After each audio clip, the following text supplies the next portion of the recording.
Alright, this is the living room. So we were going to redo the walls. Um, and we discovered we've got some water, or uh, it's not a roof leak or anything, but we're getting moisture that's getting trapped up above here, and the insulation was wet, and the wallboard they used was wet. So we're currently investigating what might be going wrong, other than the condensation. But it seems like it was an awful lot of water for condensation, but I haven't seen any water pouring in here. It rained hard yesterday. Anyway, we took off all this, was paneling covered with drywall mud, which made it buckle. So this wall, where it joins the main trailer, this is the main 1957 trailer. That's the kitchen window used to be in there. They furred this all out, so we're gonna put some foam insulation in there. Nothing. It's only an inch and a half deep, so can't put a whole lot there. And we're gonna hang 4 or 5 pieces of drywall in there. Unfortunately, we were gonna scrape the roof and just skim it. We re-skimmed this wall. It's a wall board. It's an older wall board. No issue with moisture or anything. The exterior wall with these windows, same thing. Sanded it. It had some awful texture on it. Sal scraped it all off and skim coated it, and sanded it and all. A lot of work, but we didn't really want to rip out the drywall, but unfortunately. And then this is the front street wall here, the east facing wall with the door in it. And same thing, we're going to leave it up. We're just going to skim it. Got all the ugly texture off of it. So the roof, I'm going to have to fix. Maybe you can see back in there. But against the fascia, I see some mold and stuff up there. So we're going to mitigate that mold. Figure out why water is coming in there, possibly. Although I didn't see any water coming in, but the gutters, or the way they ran the roof into the gutter, takes up a lot of room. So we're going to modify that, cut it, possibly take the gutter off, replace the fascia, depending on how bad it is. But I don't think it's bad enough. It just needs to dry out. But I think we have a moisture problem, because the soffit out there against this outside wall is 12 inches wide, and it just sucks that hot Florida air right up into these cavities, and there is no place for it to go. No place. And this is the coldest room in the house, believe it or not. It's farthest from the air conditioner, but it is the coldest, with 2 vents in it. And it blows that cold air straight up on this roof.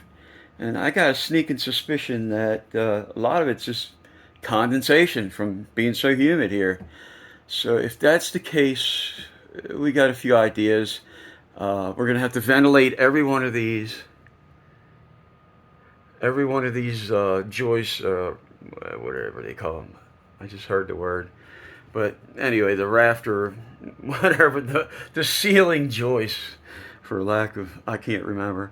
Anyway, we've received some advice to drill holes all the way through these, every couple inches, a nice 1 inch hole or something. So, you don't wink in it, but as high up as possible. And then that'll allow at least the air to circulate through these closed up bays. And then I think we might have to install a fan or some way to get the moisture to blow out of the front porch of the house. Or maybe convection will take care of it. But I'm just worried it's just going to suck up more 100-degree, 100% humidity air and run it through there. So, I'm not sure what the advice is for that. And we're trying to figure that out. But first, we need to get all this moist in. It's not moist, it's just, you can't wring water out of everything. It's just not right. And it's old. So maybe we'll go with some foam up there. I'm not sure. I'm not sure. Just to try to keep all the damn air out of it. Let it vent it down along the wall, or the soffit or something. I don't know. But just keep that air the hell out of this space here. And 4 inches of foam insulation fitted up in there real tight. And then also where these furring strips are, right here, that's where the drywall attaches. And the cold air is going to blow on that drywall first, and that drywall is going to transmit that cold air and cold temperature to these right here, and it's going to, any moisture is going to condensate on it. And I don't think there's anything you can do about that here. So maybe some closed cell foam insulation. Closed cell doesn't suck up the water, and just basically try to keep any air from blowing up here at all.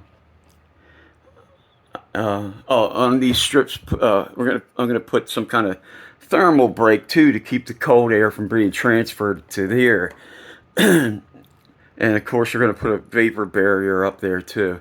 So I might put felt or something along these whole things so that the drywall is actually screwed through the felt, so it provides a thermal break so that the cold air can't suck the heat out of the the drywall and make it cold, and that can't suck the drywall, can't suck the heat out of the wood and make it cold.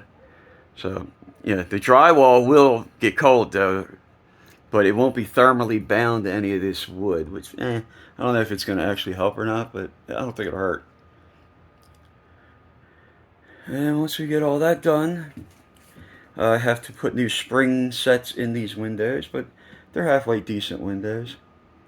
And I don't know if I'll make it into a living room or my master bedroom. The master bedroom's on the other side of this wall. It's got a half bath on it, but I'd rather be out here. This is the coldest room, and it's got nice big windows, so who knows. But that is the project we're working on right now. Please, I accept PayPal, Cash App, and labor. Come on down and help me.